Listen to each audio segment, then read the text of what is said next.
So hi guys, for today's video, we are in Cantili in Philippines.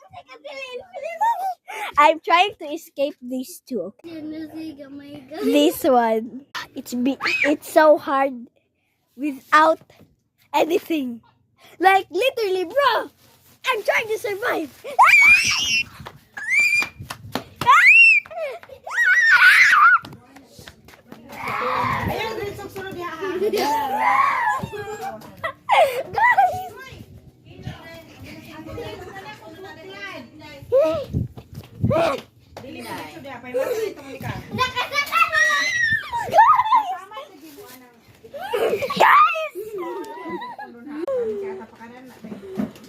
Finally, she stopped chasing. Guys, my eyes on her, guys.